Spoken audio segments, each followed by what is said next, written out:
Hello and welcome everyone. आज की इस वीडियो में हम डिस्कस करने वाले हैं फॉर्म्स ऑफ पोइट्री को, जहाँ पे इसकी डेफिनेशंस एंड मेन फीचर्स को हम डिस्कस करेंगे। मेजरली जो चीज़ें हम डिस्कस करेंगे: sonnet, elegy, ode, epic, ballad, lyric, dramatic monologue, allegory. अगर आप डिटेल में इसको स्टडी करना चाहते हो तो हमारी वेबसाइट का लिंक डिस्क्रिप्शन में दे रखा है, आप डायरेक्टली इस पर क्लिक करेंगे एंड ये पोइट्री की जो फॉर्म्स हैं आप इसको जाकर हमारी वेबसाइट पे स्टडी कर सकते हैं। चलते हैं नेक्स्ट स्लाइड पे एंड पहले शुरू करते हैं सोनेट से। सोनेट हमारी एक ऐसी तरह की पोइट्री होती है जिसके अंदर आपको 14 लाइंस देखने को मिलती हैं और इसके अंदर एक स्पेसिफिक राइम स्कीम फॉलो होती है। It can be like A B, ठीक है, C D, E F G G. 12 lines जहाँ पे होगी एंड एक कपलेट जहाँ पे हो गया एंड टोटल होगी हमारी 14 लाइन्स। इस तरह से हो सकती है, या इसकी डिफरेंट कम्बिनेशंस हो सकती है, या डिफरेंट राइम स्कीम्स होती है। सोनेट्स की टाइप्स हम आगे देखेंगे। और इसमें जो सोनेट होती है इसमें एक पर्टिकुलर मीटर फॉलो होता है, ठीक है, मतलब किस रिदम में हम जो है पोएम की लाइन्स को रीड करेंगे। और यूजली अयम्बिक पेंटामीटर हमें देखने को मिलता है।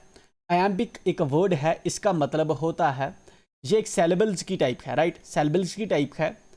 ऐसे सेलेबल्स, ऐसे दो सेलेबल्स, ठीक है, फॉर एग्जाम्पल जिस तरह से एलोन है जिसमें पहला सेलेबल अनस्ट्रेस्ड रहे एंड दूसरे वाला सेलेबल स्ट्रेस्ड रहे, तो ऐसे सेलेबल्स को हम अयम्बिक सेलेबल्स कहते हैं। पेंटामीटर्स मीन्स 5, एक लाइन में हमें पेंटा मीन्स 5, ठीक है, 5 मीटर्स हमें देखने को मिलते हैं एएम्बिक के एक सोनेट में।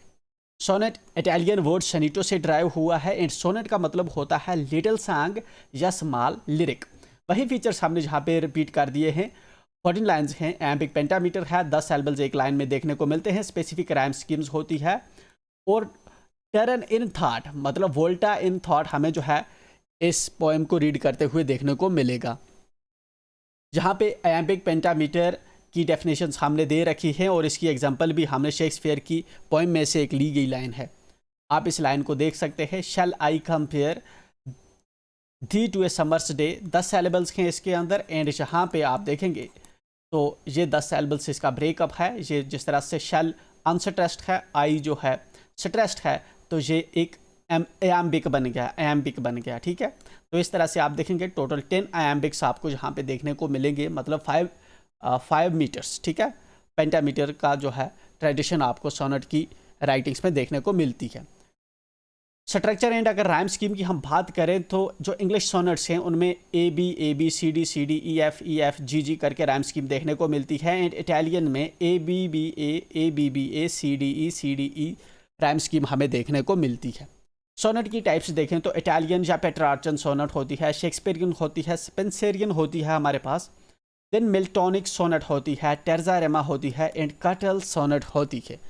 पहले 3 जो इंपॉर्टेंट हैं उनको डिस्कस कर लेते हैं। इटालियन सोनेट्स जो होती है 14th सेंचुरी में ये पॉपुलराइज हुई है, की हैं फ्रांसिस्को पेट्रार्च के द्वारा की गई हैं पॉपुलराइज इनको। इसमें जो है हमें पहली 8 लाइनों को ऑक्टेट बोला जाता है एंड इसकी राइमिंग स्कीम ए टाइप की देखने को मिलती है एंड जो रेस्ट 6 लाइन्स बचती हैं उनको हम सेस्टेट कहते हैं एंड उसका राइम स्कीम सी डी या इसी तरह की कोई सिमिलर वेरिएशंस की हमें जहाँ पे इन 6 लाइन्स में राइमिंग देखने को मिल सकती है। शेक्सपियरियन सोनेट्स की बात करते हैं तो इसमें राइम स्कीम हमें देखने को मिलती है like A B C D E F G करके, ठीक है। एक लाइन में 10 सेलेबल्स होते हैं इसकी सोनेट में। स्पेंसरियन सोनेट जो है ये बेसिकली मॉडिफिकेशन है हमारी पेट्रार्चन सोनेट की एंड इसके अंदर आप राइम स्कीम देखें तो ए बी सी डी ई करके इसमें राइम स्कीम हमें देखने को मिलती है। सोनेट के फंक्शंस देखें तो ये अपनी थीम, इसने डिफरेंट थीम्स और पर्पसेस अडॉप्ट किए हैं तो तभी पॉपुलर है, ठीक है। इसके अंदर जो है इमोशंस जो है या थॉट्स वगैरह इजीली एक्सप्रेस जो है हो जाती है। देन दूसरी जो हमारी पोइट्री की फॉर्म है दैट इज़ एलेजी। एलेजी होता है सॉन्ग ऑफ मॉर्निंग। एलजी एक ऐसी पोइट्री होती है जब कोई मर जाता है, ठीक है, डेथ हो जाती है किसी की, तो उसके दुख में जब कोई पोइट्री लिखता है तो दैट वुड बी एलेजी, ठीक है। तो इसमें ऑनर होती है समवन डिसीज्ड। इसके अंदर लेमेंटेशन एंड मॉर्निंग जो है एक्सप्रेस होती है। लेमेंटेशन मीन्स दुख इसके अंदर हमें देखने को मिलता है। ड्राइव हुआ है ये ग्रीक वर्ड एलिजस से, जिसका मतलब होता है ब्रीवमेंट, एंड 16th सेंचुरी में ये पॉपुलराइज हुई थी। एग्जाम्पल्स इसकी जिस तरह से elegy written in country churchyard Thomas Gray के द्वारा लिखी गई है, एंड दूसरी वाल्ट विटमैन की जो है अर्लियर हमारे पास एग्जाम्पल्स हैं एलिजीज की। क्लासिकल एलिमेंट्स आप देखें, चूँकि जो है जब ये शुरुआत होती है इस पोइट्री की, तो पहले जो डाइटी होती है उसको रेफ़र किया जाता है, that is invocation of music होता है जहाँ पे, ठीक है। फिर ट्रेडिशनल माइथोलॉजी की हमें इस पोइट्री के अंदर रेफरेंसेस देखने को मिलती है। इमेजिनेटिव एक्सप्रेशंस होते हैं इसके अंदर, कंपेयर करता है पोइट मरे हुए पर्सन को अपने साथ या किसी दूसरी चीज़ों के साथ। देन प्रोग्रेशन टू कंफर्ट हमें देखने को मिलता है, ठीक है, क्योंकि क्रिश्चियन जो हैं वो बिलीव करते हैं कि मरने के बाद आदमी एटर्नल लाइफ में चला जाता है दुनिया की मिजरी से निकल कर। तो इसलिए जो है पहले जो सदमा होता है धीरे धीरे ये होपफुल हो जाता है, क्योंकि जो पर्सन है शायद वो अब हेवन में चला गया होगा। तो इसके अंदर कोई स्पेसिफिक प्लाट हमें देखने को नहीं मिलता, क्योंकि इसके अंदर रैंडम थॉट जो है पोइट एक्सप्लोर कर रहा होता है। क्रिश्चियन एलर्जी एंड इसका बिलीफ क्या है ये ऑलरेडी हम डिस्कस कर चुके हैं। देन फंक्शन ऑफ एलर्जी अगर हम देखें तो इमोशन एक्सप्रेस होते हैं, अवेयरनेस ऑफ फेरेलिटी हमें देखने को मिलती है, और डाइवर्स यूजेज एलर्जीज के हमें देखने को मिलते हैं। अब जो है मॉर्निंग के अलावा ह्यूमर, आयरनी, नरेटिव एलिमेंट्स भी हमें इस पोइट्री के अंदर देखने को मिलते हैं, एंड ये कुछ आथर्स हैं जिन्होंने इसको पॉपुलराइज किया है। नेक्स्ट टाइप की जो हमारी पोइट्री है इसको कहा जाता है ओड। ये एक लिरिकल एक्सप्रेशन है। बेसिकली ओड जो है लिखी जाती है किसी चीज़ को एड्रेस या किसी चीज़ को प्रेज करने के लिए। जिस तरह से कोई पर्सन है, प्लेस है, थिंग है या कोई आइडिया है, जब हम उसकी तारीफ करते हैं तो दैट वुड बी ओड, ठीक है। इसके अंदर भी मैटेरिकल पैटर्न हमें देखने को मिलता है, और राइम स्कीम इसके अंदर भी फॉलो की जाती है। इसका जो एक्सप्रेशन का वे होता है वो अपने आप में लॉफ्टी सेंटिमेंट्स इसमें होते हैं, और एलिवेटेड लैंग्वेज का इसके अंदर यूज़ होता है। जनरली सेलिब्रेशंस के लिए हम इसको यूज़ करते हैं। डिफरेंट टाइप्स अगर हम इसकी देखें तो पेंडर ओड होती है, होरेटीन होती है, इरेगुलर ओड होती है, ठीक है। जिस तरह से पेंडर ओड पोइट पेंडर के नाम पे है, होरेटियन हॉरेस के नाम पे है, एंड इरेगुलर को पॉपुलराइज किया है विलियम वर्ड्सवर्थ और जॉन कीट्स ने, ठीक है। ओड के फंक्शंस आप देखें तो ये ग्रेंटेड एलिवेटेड एलिमेंट्स को एक्सप्रेस करता है, ठीक है। ट्यून इसमें काफ़ी ह्यूमरस, सटेरिकल या थाटफुल हो सकती है। थीम्स इसके अंदर human relations, emotions and senses जैसी देखने को मिलती है। देन एपिक हमारी पोइट्री की एक ये ऐसी फॉर्म है जिसके अंदर हम कोई स्टोरी जो है उसको पोइटिक वे में जो है बताते हैं, ठीक है। एक ग्रैंड पोइटिक नरेटिव होता है ये। हमारी कोई स्टोरी है किसी बहादुर, किसी ब्रेव सोल्जर्स की, हम उसको सेंट्रल हीरो बना के पोइट्री के थ्रू रिफ्लेक्ट करते हैं। ये वर्ड डिराइव हुआ है एपिकोस से, ग्रीक वर्ड एपिकोस से, जिसका मतलब होता है पोइटिक स्टोरी, ठीक है। इसके अंदर हमें जो है हीरोइक डीड्स और अनपैरेलल्ड बिहेवियरी जो है देखने को मिलती है। की फीचर्स आप देखें तो हीरोइक डीड्स होता है, सेंट्रल हीरो होता है, उसकी ब्रेवरी दिखाई जाती है, ठीक है।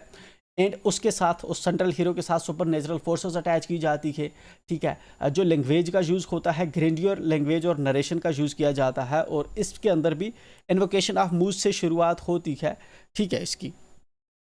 अब इसके फंक्शंस क्या क्या है। एंटरटेनमेंट पर्पज के लिए इसको यूज़ किया जाता है, ऑडियंस को इंस्पायर करने के लिए यूज़ किया जाता है, और इसका हिस्टोरिकल सिग्निफिकेंस भी है, क्योंकि बहुत से वार्स की डिटेल जो है इसके अंदर हमारे पास जो है देखने को मिलती है। इसके अंदर जो थीम्स हमें देखने को मिलती है हीरोइक स्ट्रगल्स, कल्चरल वैल्यूज़ और एग्जाम्पलरी मॉडल्स जैसी थीम्स हमें जहाँ पे देखने को मिलेंगी। इसकी लेगेसी क्या है, क्योंकि इसने कल्चरल प्रिजर्वेशन की है, और जो है हिस्टोरिकल इंसाइट्स हमें एपिक्स के अंदर देखने को मिलती है। देन नेक्स्ट टाइप ऑफ हमारी जो पोइट्री है इट्स बैलेड। बैलेड जो है एक पोइटिक स्टोरी है सेट टू म्यूज़िक है, मतलब ये एक ऐसे लिरिक्स है, ऐसी पोइट्री है जो म्यूज़िक के साथ गाई जा सकती है, ठीक है। एंड इसका ओरिजिन हुआ है फोक सॉन्ग से, तो आजकल भी ये जो है बैलेड पॉपुलर है। जनरली जो हमारे बैलेड्स होते हैं 4-4 लाइन्स के होते हैं, मतलब क्वार्टेरियंस होते हैं, ठीक है। और इसके अंदर भी यहाँ पे मीटर फॉलो होते हैं। एक लाइन में 6 से 8 सिलेबल्स आपको देखने को मिलेंगे। ये अपने आप में नरेटिव फॉर्म भी होता है, इसके अंदर भी स्टोरी वगैरह जो है बताई जाती है, ठीक है। And rhyme scheme like A B करके इसके अंदर फॉलो होती है। हिस्टोरिकल सिग्निफिकेंस देखें, चूँकि फोक सॉन्ग से इसका ओरिजिन हुआ है, इन रोमांटिसिज्म के एरा में विलियम वर्ड्सवर्थ ने इसको जो है पॉपुलराइज किया है। एग्जांपल्स आप देखेंगे तो the rhyme of ancient mariner एक पॉपुलर एग्जांपल है बैलेड की, ठीक है। आजकल के जो बैलेड है एवॉल्व हो चुके हैं काफ़ी, लेकिन लव सॉन्ग्स जो हैं मेजरली हमें बैलेड्स में देखने को मिलते हैं। नरेटिव एंड म्यूजिकल क्वालिटीज़ जो हैं आज भी लोगों को कैप्टिवेट करती है बैलेड्स की ओर। देन नेक्स्ट टाइप ऑफ हमारी पोइट्री जो है ये है लिरिक, ठीक है। सिमिलर समझ लें, ये कुछ जो हमारे जिस तरह से सॉन्ग्स जो होते हैं, ठीक है, उनके लिए जो पोइट्री लिखी जाती है दैट वुड बी लिरिक। तो ये हार्ट ऑफ इमोशनल एक्सप्रेशन है, ठीक है। इसके अंदर आप देखें तो ये शॉर्ट नॉन नरेटिव पोएम हो सकती है या फिर कुछ वर्सेस की कलेक्शन हो सकती है, ठीक है। इसके अंदर जो पॉइंट होता है अपने पर्सनल थाट्स को एक्सप्रेस कर रहा होता है, जो पर्सन बात कर रहा होता है या जो पर्सन सिंग कर रहा होता है वही अपने एक्सप्रेशंस को यहाँ पे एक्सप्रेस कर रहा होता है। की फीचर्स अगर हम देखें तो म्यूज़िकल क्वालिटी, चूँकि ये पोइट्री लिखी इसीलिए जाती है ताकि म्यूज़िक के साथ ये ट्यून हो सके, राइम हो सके, ठीक है। इसका ओरिजिन आप देखेंगे तो ग्रीक वर्ड लायर से हुआ है। लायर क्या था? बेसिकली ग्रीक टाइम में एक इंस्ट्रूमेंट था जिसको पोइट्री के साथ जो है बजाया जाता था, ठीक है। अब उसी से जो है लेटर ऑन लिरिक्स बन गया, तो लिरिक्स ऐसी पोइट्री बन गई जो म्यूजिकल इंस्ट्रूमेंट के साथ जो है गाई जा सकती है, that comes songs. Then themes आप देखेंगे तो डाइवर्स आपको देखने को मिलते हैं, लाइफ, लव, डेथ या दूसरे एक्सपीरियंसेस के थीम्स यहाँ पे देखने को मिलेंगे, ठीक है। मूड ऑफ एक्सप्रेशंस देखेंगे तो एक्सट्रीम टू सबटल मूड यहाँ पे इस पोइट्री के अंदर आपको देखने को मिलेगा। Lyrics elegy, ode, sonnet type की हो सकती है, ठीक है। देन अगर आप इसका जो है एसेंस को देखें तो ये इमोशंस को एक्सप्रेस करता है, पर्सनल थॉट्स को एवोक करता है, ठीक है। देन नेक्स्ट टाइप ऑफ हमारी जो पोइट्री है ये है ड्रामेटिक मोनोलॉग। ड्रामेटिक मोनोलॉग का मतलब होता है सिंगल पर्सन, ठीक है। सिंगल पर्सन जो है कोई बात कर रहा है। ड्रामेटिक मोनोलॉग है ये इस टाइप की पोइट्री है जिसके अंदर जो है पोइट्री लिखी ही इस तरीके से जाती है कि पोइट्री की स्पीच से ही हमें पता चल जाता है कि जो पर्सन बोल रहा है उसका टेम्परामेंट कैसा है, उसकी इंटेंशंस कैसी हैं, उसका करैक्टर कैसा है, ठीक है। मतलब जैसे बैड बॉय बात करेगा तो हमें पता चल जाएगा कि उसकी बात से ही कि ये कोई बैड बॉय बात कर रहा है, ठीक है। मोनोलॉग है चूँकि सिंगल स्पीकर ही इसके अंदर होता है, ठीक है। सिंगल स्पीकर इसके अंदर होता है। ऑडियंस फिजिकली प्रेजेंट हो सकती हैं पोएम के अंदर या नहीं भी होती, ठीक है। करैक्टर जो है पोइट्री की स्पीच से ही हमें करैक्टर के जो है उसके ट्रेड्स का पता चल जाता है कि वो कैसा पर्सन है, उसकी इंटेंशन कैसी है, ठीक है। टाइप्स आप देखेंगे इसके तो रोमांटिक हो सकता है, फिलोसफिकल या साइकोलॉजिकल मोनोलॉग हो सकता है, या कन्वर्सेशनल मोनोलॉग हो सकता है। फंक्शन आप देखेंगे ड्रामेटिक मोनोलॉग के तो थॉट्स को एक्सप्रेस किया जा सकता है, पावरफुल लैंग्वेज का इसमें यूज़ होता है और करैक्टर डेवलपमेंट जो है एक प्राइम फीचर इसके अंदर रहता है। देन हमारे पास लास्ट टाइप की पोइट्री की फॉर्म होती है दैट इज़ एलिगोरी। एलिगोरी जो होती है बेसिकली एक ऐसी पोएम होती है या नरेटिव होता है जिसके अंदर डीपर मीनिंग छुपी हुई होती है, ठीक है। ऑफन जो मीनिंग होती है इस पोइट्री के अंदर मॉरल हो सकती है, पॉलिटिकल हो सकती है या स्पिरिचुअल हो सकती है, ठीक है। जनरली एब्स्ट्रैक्ट आइडियाज़ पे जैसे कोई बात करेंगे, ठीक है। जो लिटरल मीनिंग हमें पोएम को रीड करने से पता चलती है, अगर हम इसको डिग डाउन करेंगे, डीप जाएंगे तो और भी इंटरप्रिटेशंस हम इन लाइन्स में से जो है निकाल सकते हैं। तो इस टाइप की पोइट्री को हम कहते हैं एलिगोरी। इसके साथ ही हमारी ये क्लास जो है यहाँ पे ख़त्म हो जाती है एंड इसकी डिटेल्ड वीडियो ऑलरेडी हमने चढ़ा रखी है। अगर आप डिटेल्ड वीडियो में भी इस पूरे कंसेप्ट को सीखना चाहें तो आप उसको भी देख सकते हैं। ये जस्ट रिवीजन था आपका। मिलते हैं नेक्स्ट वीडियो में जिसमें हम नेक्स्ट पोएम को डिस्कस करेंगे। Till then enjoy.